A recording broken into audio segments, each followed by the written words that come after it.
ये जो मनु है इसने स्त्री के बारे में एक इतनी गंदी बात कही, इतनी भद्दी बात कही है। महिला को अगर पीरियड्स हो रहे हैं, रजो धर्म जिसे हिंदी में बोलते हैं, पीरियड्स हो रहे हैं तो उस टाइम पे उन्हें मंदिर नहीं जा सकती है।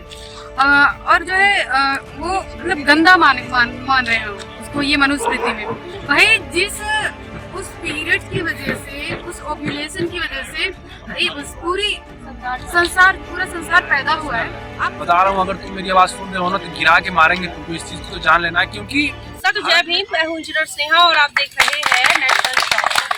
दीदी ये लखनऊ में है हम, और सेंट्रल यूनिवर्सिटी के अंदर आज तमाम अम्बेडकराइट जो संगठन है विद्यार्थियों के, वो आज एक साथ आए हैं और 25 दिसंबर के मौके पर तमाम लोग आज मनुस्मृति दहन कर रहे हैं। जैसे कि आप देख सकते हैं ये जो जल रहा है, यहाँ पर थोड़ी देर पहले मनुस्मृति का दहन किया गया। थोड़ा जस्टिफाई करने दीजिए, जो भगवान मनु वर्ड ला रहे हैं और उसमें आप लोग हंस रहे हो। आप लोग हंसना नहीं चाहिए, आप लोगों के नियम है। दहन किया गया।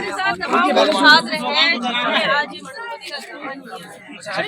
मनुस्मृति के तमाम श्लोकों को रिसाइट करके आज यहाँ पर विद्यार्थियों ने जलाया। सबसे पहले हमारे जो छात्र नेता है उनसे जानेंगे क्या मकसद है आज आप 25 दिसंबर के मौके पर आप ही मनुस्मृति जला रहे हैं। 1927 बाबा साहब ने मैं यही समझता हूँ कि मैं छात्र हूँ और मेरे लिए किताब बहुत इम्पोर्टेंट है। और मैं कभी भी कोई किताब जलाने के पक्ष में नहीं होता। किताबें जला देती, किताबें पढ़नी चाहिए। बट अगर आप पढ़ते हैं, मतलब मैं सोशियोलॉजी का स्टूडेंट हूँ, और आप जब किताब पढ़ते हैं आप देखते हैं कि कितना अगर बेहुदा किताब है और ऐसी किताब है जो बहुत डिस्क्रिमिनेटरी, उसके अंदर रूल्स है और एक पूरा का पूरा जो मर्लिश सेक्शंस है, जो विमेन है हो गया, जो शुद्राज है, जो अनटचेबल्स है, उसके लिए इस तरीके का प्रावधान कि आपकी रूह कांप जाए इस तरह किताब को सिंबॉलिकली। दूसरा बात है कि हम किताब क्यों जला रहे हैं, तो सिंबॉलिकली जलाना चाहिए। और एक जो जलाने का मकसद ये है कि हम इसको रिजेक्ट करते हैं और इसको नहीं मानते हैं, और हम ये बात करना चाहते हैं। और आज भी जो सवाल है कि बाबा साहब जो जलाए थे, उसका जो सवाल है कि जलाना क्यों इम्पोर्टेंट है, आज हम क्यों जला रहे हैं, इसका सवाल का यही है कि जिस तरीके से संविधान 1950 के अंदर बना और पूरा का पूरा एक नए तरीके के डेमोक्रेटिक सेटअप के अंदर हम प्रवेश करने वाले हैं, बट जिस तरीके की फोर्सेस रही भारत के अंदर, उन्होंने क्या किया कि हमेशा ही उसी तरीके के ब्राह्मणिकल नोशंस को ही लेके आने का काम किया लोगों तक। जो है चाहे वो आपका एडमिनिस्ट्रेशन हो गया, आपका सोशल लॉ हो गया, जिस तरीके का भी हो। अब देखिए संविधान के अंदर लिख दिया कि विमेन को प्रॉपर्टी में राइट है, बट जमीनी हकीकत क्या है, कितना प्रॉपर्टी में राइट मिला विमेन को, ये आंकड़ा आप जाकर के बात करें। हाँ, वही वो बोल रहे हैं कि जो कोड है, जो मनु कोड है, जिस तरीके से इनहेरेंट लोगों के सोशल लॉज के अंदर है, और जिस तरीके से आज संविधान को साइडलाइन करके जिस तरीके से मनुस्मृति के लॉज को फॉलो करने का जो प्रोसेस चल रहा है, तो आज उसको जलाने का एक सिंबॉलिक मैसेज भी है कि हम आज जो रिजीम है, जो अपने आप को ब्राह्मणिकल हिंदुत्व, जो फासिस्ट रिजीम है, जो ये समझ रही है कि उसको कोई नहीं देख रहा है, तो हम बोल रहे हैं कि हम देख रहे हैं और हम तुमको जवाब भी देना चाहते हैं। और हम बताना चाहते हैं कि जो अम्बेडकर का संविधान है वो आपको लागू करना पड़ेगा, नहीं तो फिर जो है बवाल होगा। और इस देश के अंदर लगातार बवाल हम करने के लिए, बवाल का सवाल ये है जो बहुत नेगेटिव सेंस में भी जा सकता है। बवाल यही है कि हम ना रिस्टोर ग्रुप नहीं है। हम ये बोल रहे हैं कि जो 100 बीघा जमीन दबा करके एक जमींदार बैठा है, तो हम ये नहीं बोल रहे हैं कि वो भी खुश रहे और हम भी खुश रहे। हम बोल रहे हैं कि 100 बीघा जमीन तुमको देना पड़ेगा लोगों में, नहीं तो आपसे छीनना पड़ेगा, और छीनने के दरमियान जो भी चीज होगी हम उससे मिलने को तैयार है। तो ये बवाल का प्रोसेस है, हम रिस्टोर ग्रुप नहीं है। और भी साथी हैं, उनसे बातचीत करेंगे। क्या बताएंगे आज मनुस्मृति जला के आपने? देखिए जला तो दिए हैं, उसको जल भी गया, अगली साल फिर जलाएंगे उसको। और जब तक सिस्टम खत्म नहीं होगा, जब तक देश में जातिवाद रहेगा, संस्कृति नहीं रहेगा, और बहुत ज्यादा दिनों तक नहीं रहेगा। रही बात मनु की, तो मनु बहुत तुच्छ, दुष्ट, नकारा और बहुत गिरा हुआ इंसान है। और मनुवाद को, मनु को मानने वाले, उनके कानून को मानने वाले लोग, सेम वही वर्ड उनके लिए भी मैं यूज करूंगा। और आप अंबेडकर की तुलना मनु से नहीं कर सकते हैं। आप अंबेडकर की तुलना मनु से बिल्कुल ही नहीं कर सकते, क्योंकि वो उसके कानून में जो सिस्टम था, जो सारी विचारधाराएं थी, उसकी अपना खुद का स्वार्थ दिखता था, महिलाओं की विरोधी था, सत्ता की बात करता था। उसी प्रकार से डॉक्टर अंबेडकर सीधे सीधे आप देख सकते हैं कि उसके लिए भी वो लड़े हैं। आप सोचिए कि मनु के मरने के बाद भी मनु को मानने वाले लोग भारतीय संविधान सिस्टम में जब बनाया जा रहा था, उसमें भी बैठे हुए थे लोग, उसमें भी लोग बैठे हुए थे, ताकि मनुवाद चलता रहे। अब आज भी हमारे देश एक ऐसा राज्य है जिसके जहां से कानून मतलब होता है ना कि लोगों को दिया जाता है कि क्या सही है क्या गलत है, न्याय मिलता है, उसके सामने मनु का मूर्ति लगा है। सोचिए कि अभी मनुवाद पूरा का पूरा सिस्टम हमारे देश में बना हुआ है और ऐसे लोगों को तो चौराहे पे लाके जूते से मारना चाहिए जो महिला विरोधी बात करता है। जिस महिला से पैदा होता है उसी महिला का विरोध करता है वो आदमी। ऐसे लोग बताइए आप हम सारे धर्म का विरोध करेंगे। अगर जो धर्म इंसान को इंसान बनाने की बात नहीं करता है हम सारे धर्म को जलाएंगे। ऐसा नहीं है कि हम पर्टिकुलर हमारा कोई दुश्मनी नहीं है मनुष्य, हमारा किसी भी धर्म से कोई दुश्मनी नहीं है, लेकिन जो इंसानियत की बात नहीं करेगा, जो पर्टिकुलर किसी एक अपने स्वार्थ की बात करेगा, अपनी जाति की बात करेगा, मनु की भी दुश्मनी नहीं है, व्यक्ति से दुश्मनी नहीं है, मनु की विचारों से दुश्मनी है। हमें मनु जैसे विचार वाले लोगों को जिंदा जलाने का काम करेंगे। हमारे पूर्वजों को जिंदा जलाया गया है। आप इतिहास पढ़िएगा, बौद्धिस्ट लोगों को जिंदा नालंदा में 6 महीने भूखे जली है हमारी, और वहां पे बौद्धिस्ट लोगों को जिंदा जलाया गया था। तो ये लोग ऐसे लोग हैं जो जातिवाद को मानते हैं, जिसको ये लोग खत्म नहीं कर पाते हैं उसको भगवान बनाते हैं। हमारे गौतम बुद्ध को ये लोग भगवान बनाते हैं। सोचिए, इसीलिए हम कहते हैं हम बुद्ध को भगवान क्यों बोले? बुद्ध एक विचार है ना, बुद्ध का धम्म है, बुद्ध धर्म नहीं है, बुद्ध धम्म है। बाबा साहेब डॉक्टर अम्बेडकर जब बौद्ध धर्म ग्रहण किए तो उन्होंने बौद्ध धर्म में उन्होंने ना ही हीनयान ना ही महायान, उन्होंने एक अपना नवयान बनाया, उसे बुक लिखी है। उन्होंने बताया कि हम सिस्टम जिससे समय के अनुसार चीजें बदलती रहती हैं, तो उन्होंने बोला कि हो सकता है कुछ चीजें होंगी, क्योंकि मैं सारे धर्म को सही नहीं बोल सकता हूँ, लेकिन जब समय के अनुसार बदलने की बात वो कर रहे हैं तो गलत क्या है? तो उन्होंने अपना नवयान बनाया, उन्होंने उसमें बहुत सारा सिस्टम चेंज किया। उन्होंने बोला कि हम बुद्ध को भगवान नहीं मानेंगे। और भी साथी हमसे बात भी करेंगे। आप कह रहे थे बाबा साहब अम्बेडकर का जो जिक्र है सोशियोलॉजी में आधुनिक मनु के तौर पर, और आपको आपत्ति है इससे? आपत्ति है ही।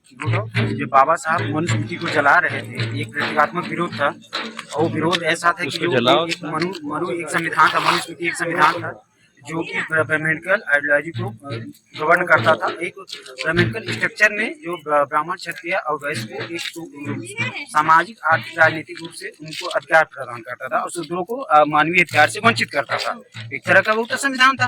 क्या बाबा साहब ने रहते वो मतलब मनुस्मृति का विरोध करने वाले, मनु का विरोध करने वाले, फिर उसके बाद बाबा साहब के जाने के बाद एकेडमिक मन को आधुनिक मनु कहा दिया जाए, आधुनिक मनु की संज्ञा दे दिया जाए? बाबा साहब को काउंटर नहीं, बाबा साहब की लेगेसी को खत्म कर रहे हैं ना, बाबा साहब की लेगेसी को खत्म कर रहे हैं कि उनसे भी सर्वोच्च किसी व्यक्ति की मतलब टाइटल क्या दिया जाए, उससे कोई सुपीरियर हो। गांव में कहा जाता कोई लड़का क्रिकेट खेलता है बड़ा सचिन जैसा खेल रहा है, तो यानी कि वो तो सुपीरियर है सचिन, तब तो उस बच्चे को यानी कि बाबा साहब के नीचे गिराया जा रहा है, आधुनिक मनु कहा जा रहा है। अब मनु की लेगेसी को पूरी तरह से स्थापित किया जा रहा है। अब इससे भी ज्यादा असरनाक स्थिति है कि जयपुर हाईकोर्ट के सामने भगवान मनु की मूर्ति लगी है। जो हमारे साथी ने कहा भगवान शब्द हमको यूज नहीं करना है, भगवान से हिंदू लेगेसी का है, उसकी विचारधारा का हमको भगवान आइडियोलॉजी उसका है, लेकिन उस भगवान आइडियोलॉजी के थ्रू वो तो गवर्न करता है, किसी भी सुपीरियर पावर को भगवान बना देता है। यहाँ तक कि अभी नए भगवान पैदा कर रहा है, सचिन को भगवान कर देते हैं, जो सचिन क्रिकेट में भगवान के हर एक सेक्टर में भगवान पैदा कर दे रहे हैं, उनका तो भगवान फैक्ट्री है, तो भगवान का आइडियोलॉजी चलते। लेकिन मनुस्मृति का यहाँ जो हम प्रतीकात्मक विरोध हमारा यही है कि आज भी मनुस्मृति एक तरह से अप्रत्यक्ष रूप से संविधान है, जो आज भी जो ब्राह्मणिकल आइडियोलॉजी को सुपरमेसी को पावर स्ट्रक्चर को बनाए रखा है, पैट्रियार्की सिस्टम को भी बनाए रखा हुआ है। आज भी आपके दहेज प्रथा 1965 में लागू तो हो गया, कानून बना दिया दहेज विरुद्ध, लेकिन उससे 100 गुना दहेज लागू है, दहेज भी चल रहा है। तो क्या नियम कानून का पुलिंदा सिर्फ राइटिंग के कानून बनाने से नियम चलता है? नियम रुक जाता है? नियम कानून तो यहाँ से जब सोसाइटी में जो मोरल वैल्यू जाती है उससे चलता है ना। जब सोसाइटी की जब हमारा एजुकेशन इंस्टीट्यूशन उसको मोरल वैल्यू डेवलप करता है, एजुकेशन इंस्टीट्यूशन जब एक मनुष्य के अंदर नैतिक गुणों का पालन करवाता है, तब समाज में एक सुव्यवस्था उत्पन्न होती है। तो आज की सुव्यवस्था समाज में पूरी तरह से पैट्रियार्की सिस्टम फॉलो हो रहा है, कास्ट सिस्टम फॉलो हो रहा है, मनुस्मृति एक अप्रत्यक्ष रूप से संवैधानिक रूप से चल रही है। हमारे साथी ने कहा पूरी तरह से सामाजिक आर्थिक वर्चस्व उन्हीं का है, जमीनें उन्हीं के पास है, तो मनुस्मृति में वही तो था, आज भी तो चल रहा है, आज भी डेमोक्रेसी उन्हीं को पावर है, उन्हीं के पास है। इसी यही है, आज भी मनुस्मृति चल रहा है, तो मनुस्मृति का हम विरोध हमेशा करते रहेंगे जब तक ये पावर स्ट्रक्चर जब चल रहा है। इसके लिए हमारा एक प्रत्यात्मक विरोध है। इसके साथ साथ जो एक दलित संगठन का मोबिलाइजेशन है हमारा, हम अम्बेडकरवादी हैं, मोबिलाइज होकर हम इसका विरोध कर रहे हैं।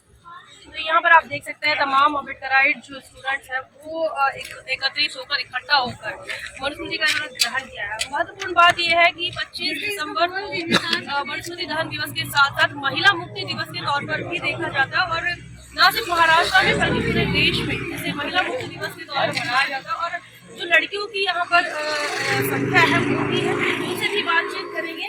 कैसे देखती हैं आज आप मनुस्मृति जला रही हैं और जिस मनुस्मृति ने महिलाओं को अधिकार नहीं दिया आप उसे जला तो रही हैं, लेकिन ये आप अपने आप को कैसे देखती हैं एक महिला होने के नाते कि एक ऐसा सिस्टम जहाँ पर आपको अधिकार से वंचित रखा जाता है, कैसे देखती हैं आप? मनुस्मृति जला रहे हैं, लेकिन जो भी उसका अंदर जो लिखा है तो अभी भी हमारा सोसाइटी में जैसे साथी ने कहा हर मनुष्य अगर लिखा हो तो कुछ तो उसका पीछे का ऐसा बहुत लोग अभी भी बोलते हैं अगर महिलाओं को एजुकेशन नहीं देना चाहिए ऐसा बोला पीछे भी कुछ होगा ऐसा बोला गया। आज भी प्रैक्टिस में हो रहा है, आज भी बहुत प्रैक्टिस में हो रहा है। हम जैसे भी हम ऐसे नहीं देखना चाहिए। सोशल मीडिया में जाके एक पोस्ट के जो फेमिनिज्म के बारे में बोलते हैं एक पोस्ट के नीचे जाके कमेंट्स पे देखते वो भी खुद बोलते हैं कि इसीलिए महिलाओं को अंदर बैठना चाहिए, उसको एजुकेशन नहीं मिलना चाहिए, वो जॉब पे नहीं जाना चाहिए क्योंकि बच्चों का घर का काम नहीं करेंगे। तो अभी भी अगर उसको काम पे जाना हो तो सारे घर का काम खत्म करने के बाद ही वो जा सकते। तो ये सब तो शुरू तो पहले से ही हुआ है, अभी भी इसीलिए हम मानते जा रहे हैं, हमारे धर्म पे मानते जा रहे हैं, मनुस्मृति के तौर पे नहीं मानते जा रहे हैं। ये तो सही है, लेकिन पॉइंट्स को तो हम अभी भी मानते जा रहे हैं। तो इसको हम धीरे धीरे ऐसे ऐसे खत्म करते जाएंगे कि मनुस्मृति को नहीं जला रहे, वो आइडियोलॉजी को जला रहे जो पैट्रियार्की बोलता है, जो जाने का आगे बढ़ता है वो इसको हम।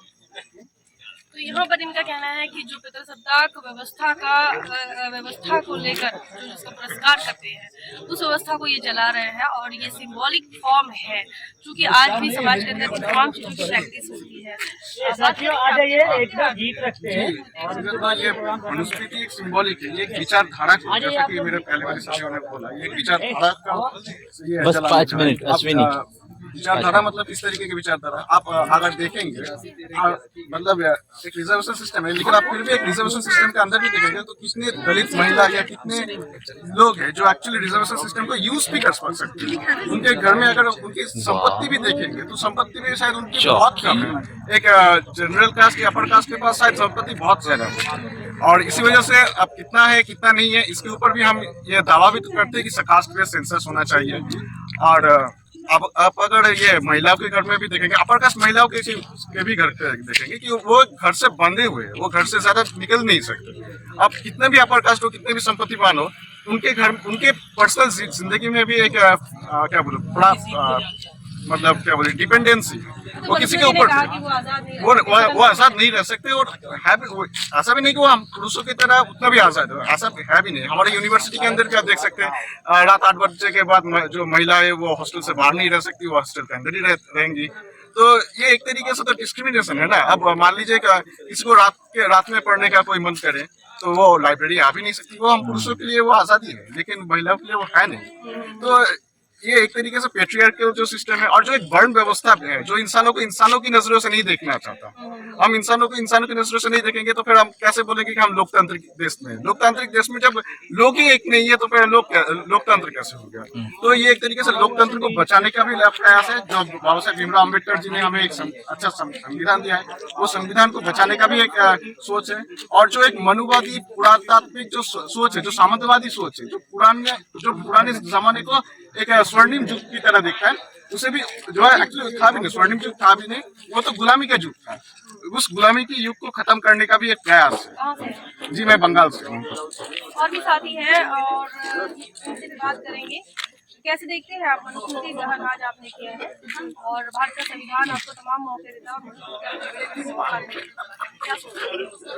मनुस्मृति जो आज हम लोग ने जलाया, बस इसके ऊपर मैं बस एक ही बात कहना चाहूंगी कि ये जो मनु है इसने स्त्री के बारे में एक इतनी गंदी बात कही, इतनी भद्दी बात कही है कि एक महिला हो उसका जब वो हो तो जब उसका पति हो तो उसे अपनी काम वासना से वो दबा के रखे, और जब उसका पुत्र हो तो और उसका पिता हो तो वो, मतलब इतना गंदा बात क्या है। तो मतलब कि ये किस प्रकार का सामाजिक पुस्तक है, किस प्रकार का ये कानूनी पुस्तक है, किस प्रकार का ये है। और उसमें दासों को, ना स्त्रियों को किसी को बराबरी का अधिकार नहीं दिया है, उनको हमेशा दबा के रखने का बात है, ना ही संपत्ति रखने का अधिकार दिया है। और स्त्रियों को तो हमेशा दबा के ही रखेगा, मतलब उसने ऐसा क्यों कहा है, ये भी एक सोचने वाली बात है। वो चाहते हैं कि महिलाएं आगे बढ़े।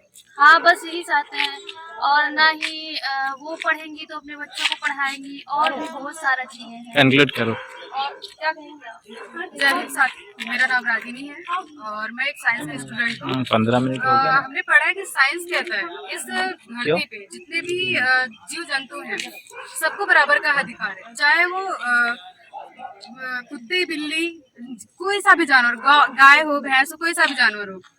बट मतलब मैंने तो साइंस में यही पढ़ा है कि सारे जीव जंतुओं को बस मतलब सबको बराबर का अधिकार है। बट ये जो मनु ने अपनी मनुस्मृति में लिखा हुआ है कि महिलाओं को पुरुषों के बराबर तो आना ही नहीं है, और मतलब कि महिलाओं को हमेशा दबा के रखना है, उन्हें पढ़ने नहीं देना है। मतलब हर चीज, जैसे अभी कल्पना ने बोला कि अगर पति है तो पति दबा के रखे, पुत्र है तो पुत्र दबा के रखे, बाप है तो बाप दबा के रखे, लेकिन वो घर से बाहर नहीं निकलने देना है। और एक बहुत मेन उसमें एक लाइन है, मैं बताना चाहूंगी। उसमें ये है कि अगर महिला को अगर पीरियड्स हो रहे हैं, रजो धर्म जिसे हिंदी में बोलते हैं, पीरियड्स हो रहे हैं तो उस टाइम पे उन्हें मंदिर नहीं जा सकती है। और जो है वो मतलब गंदा मान रहे हैं उसको, ये मनुस्मृति में। भाई जिस उस पीरियड की वजह से, उस ओव्यूलेशन की वजह से उस पूरा संसार पैदा हुआ है, आप उसको कैसे गलत मान सकते हैं? साइंस तो इसको अच्छा मान रहा है, और जिसको पीरियड्स नहीं आ रहा है, रजो धर्म नहीं हो रहा है, तो इनफर्टाइल है, साइंस ये कहता है। तो आज हम लोगों ने मनुस्मृति का दहन किया है। मेन कारण मेरा यही है दहन करने का कि ये हमें बराबर का अधिकार नहीं दे रहे हैं। ये जो मनुवाद और ब्राह्मणवाद का सिस्टम है, नया ताजा खबर विवेक बिंद्रा नामक एक आदमी है और बड़ा इंडिया में चर्चा में चलता है, मोटिवेशनल है। बता रहा हूँ, अगर तुम मेरी आवाज सुन रहे हो ना तो गिरा के मारेंगे तुमको, इस चीज को तो जान लेना। क्योंकि भारत में आप सोचिए, अपनी महिला को खुद मारा हो, अब महिला को मारने के बाद वो बाहर उसको रोक रहा है, थाने में FIR करने जा रही है। वो आदमी कभी पिछली बार मैंने देखा था अम्बेडकर पे इतना अच्छा बोला था, लेकिन आदमी किस तरीके से हमारे माइंड को मतलब ना लोग अपने अंदर कन्वर्ट करते हैं। हमने उसका वीडियो देखा, अपने औरत को मार रहा है आदमी, अपने औरत को मार रहा है, और वो औरत थाने में जा रही है, उसको रोक रहा है। बताइए, ये ब्राह्मणवादी इसे करते, इसे मनुवादी करते हैं। ऐसे लोगों को रास्ते पे खड़ा करके जूता मारना चाहिए। यही मैं भूल गया था, इसको बताना बहुत जरूरी था कि मनुवाद का ये उदाहरण सीधा दिख रहा था। धन्यवाद। यहाँ पर जो ब्राह्मणों की वर्चस्व की बात करती है, दलितों, अछूतों और शूद्रों के अपमान और उसको अधिकारों से वंचित रखने की बात करती है। इसीलिए तमाम लोगों ने आज मनुस्मृति का दहन किया है। इसी के साथ साथ मनुस्मृति की जो प्रैक्टिस है आज मणिपुर हिंसा के रूप में देखने को मिल रही है, विवेक बिंद्रा के माध्यम से देखने को, तमाम चीजों का आज विद्यार्थियों ने जो है जमकर विरोध किया है। आप क्या सोचते हैं इस पर? क्या आपका राय है, आपकी प्रतिक्रिया आप कमेंट बॉक्स में जरूर दें। बने रहे नेशनल चौपाल पर, तब तक के लिए जय भारत। बहुजन विचारधारा को घर घर तक पहुंचाने के लिए हमारे YouTube चैनल को सब्सक्राइब करें, लाइक करें, कमेंट करें, शेयर करें और बेल आइकन की घंटी दबाना ना भूलें।